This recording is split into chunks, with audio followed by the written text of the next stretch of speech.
Hello students, NEET का results आ चुके हैं और अब जो बच्चों के दिमाग में डाउट्स होंगे वो होंगे रिलेटेड टू काउंसलिंग। तो इस वीडियो में हम लोगों ने नीट्स के रिजल्ट को एनालाइज किया है, कट ऑफ के बारे में चर्चा की है और काउंसलिंग में आगे बच्चों को क्या करना है और उनको कैसे ये पता चल सकता है कि उनको कौन सा कॉलेज मिलेगा। इन सभी क्वेश्चंस के आंसर इस वीडियो में होंगे।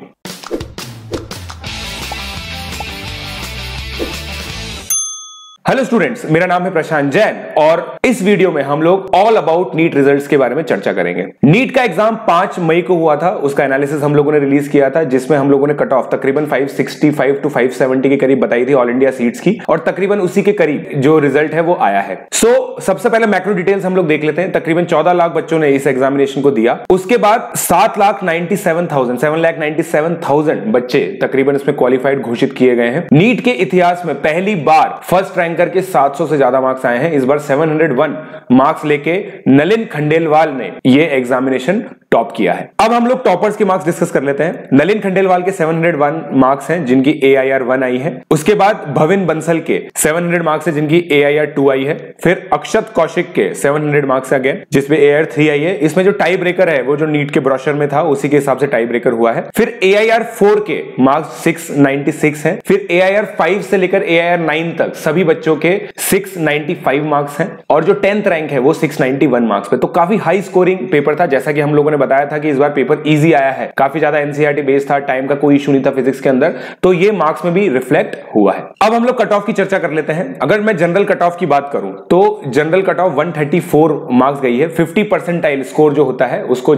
कट ऑफ बोलते हैं। तो ये जो कट ऑफ है वो 134 गई है। इसमें तकरीबन 7 लाख से भी ऊपर बच्चे क्वालिफाई हुए हैं। फिर उसके बाद में अगर ओबीसी की बात करूं तो 107 कट ऑफ है इसकी, इसमें तकरीबन 68,000 बच्चे पास हुए हैं। फिर SC के अंदर भी 107 कट ऑफ है, इसमें तकरीबन 20,000 बच्चे पास हुए हैं। फिर 8,500 बच्चे तकरीबन ST में पास हुए हैं जिनकी कट ऑफ भी 107 मार्क्स डिक्लेयर की है नीट अथॉरिटीज ने। अब ये एक इंपॉर्टेंट इंफॉर्मेशन है जो सीट मैट्रिक्स से रिलेटेड है। नीट के थ्रू बहुत सारे कॉलेजेस में एडमिशन होता है। इसमें एक ऑल इंडिया कोटा होता है जिसको MCC एडमिनिस्टर करती है, उसके बारे में हम थोड़ी देर में चर्चा करेंगे। तकरीबन 66,000 से भी ज्यादा सीट्स इसमें ऑफर की जाती है अक्रॉस मोर देन 500 कॉलेजेस। 33,000 के करीब सीट्स जो है गवर्नमेंट कॉलेजेस के अंदर है। फिर प्राइवेट कॉलेजेस की भी कुछ सीट्स इसमें रिजर्व होती हैं। तो ये सारा इंफॉर्मेशन आप अपनी स्क्रीन पर देख सकते हैं। अब जो इंफॉर्मेशन मैं आपके साथ शेयर कर रहा हूं वो MCC की जो काउंसलिंग होती है, ऑल इंडिया जो कोटा में जो सीट्स होती हैं जिसमें सारे बच्चे एलिजिबल होते हैं ऑल इंडिया में, तो वो जो काउंसलिंग होती है वो MCC कंडक्ट करता है। इसमें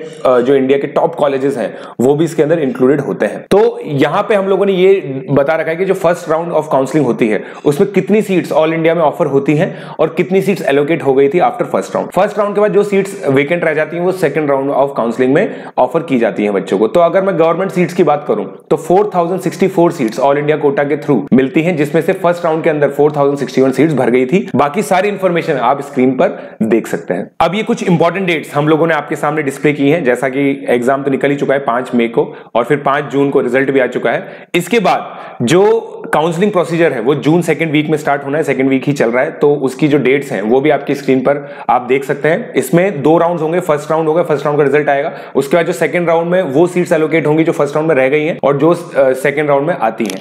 सेकंड राउंड के रिजल्ट के बाद फाइनल काउंसलिंग हो जाएगी और ये पूरी जो मैक्सिमम डिटेल्स है वो आपके सामने स्क्रीन में है। अब कुछ इंपॉर्टेंट पॉइंट्स हम लोग डिस्कस कर लेते हैं नीट काउंसलिंग से रिलेटेड। जैसा मैंने आपको बताया तकरीबन 15% सीट्स MCC के द्वारा एडमिनिस्टर की जाएंगी। सीट्स इसमें एलोकेट मेरिट के बेसिस पर होती है, कैटेगरी के बेसिस पे होती है। जैसा कि काउंसलिंग प्रोसीजर्स हैं उसी तरह से ये काउंसलिंग होती है। जैसे ही एक बार सीट मिल जाती है तो जो इंस्टीट्यूट होता है जहां पे सीट मिली है वहां पे रिपोर्ट करना होता है। उसके अलावा अगर सेकेंड राउंड के बाद अगर आप काउंसलिंग में नहीं बैठना चाहते या फिर उससे रिजाइन करना चाहते तो इस एक्सप्लिसिटली आपको जो काउंसलिंग प्रोसीजर है उससे रिजाइन करना होता है। और जैसा मैंने आपको बताया था जो फर्स्ट राउंड के बाद सीट्स वेकेंट रह जाती हैं उनको सेकंड राउंड में ऑफर किया जाता है। अब ये जो आपकी स्क्रीन पर आप देख रहे हैं कुछ इंपॉर्टेंट लिंक्स हैं। सबसे पहला जो लिंक है वो ओपनिंग और क्लोजिंग रैंक का है जहां पे आप देख सकते हैं कि पिछले साल कौन सी रैंक पर कौन सा कॉलेज मिला था। सेकंड जो है वो NTA की जो नीट वेबसाइट है उसका रिजल्ट देखने के लिए है। तीसरा जो है वो MCC का लिंक है जहां पर ऑल इंडिया कोटा की जो सीट्स हैं उनकी काउंसलिंग होगी। सो आई होप आपको ये वीडियो क्रिस्प और क्लियर होगा। तो प्लीज अगर आपको कोई भी नीट काउंसलिंग से रिलेटेड क्वेरीज हैं तो आप मुझसे पूछ सकते हैं मेरे वीडियो पे कमेंट करके।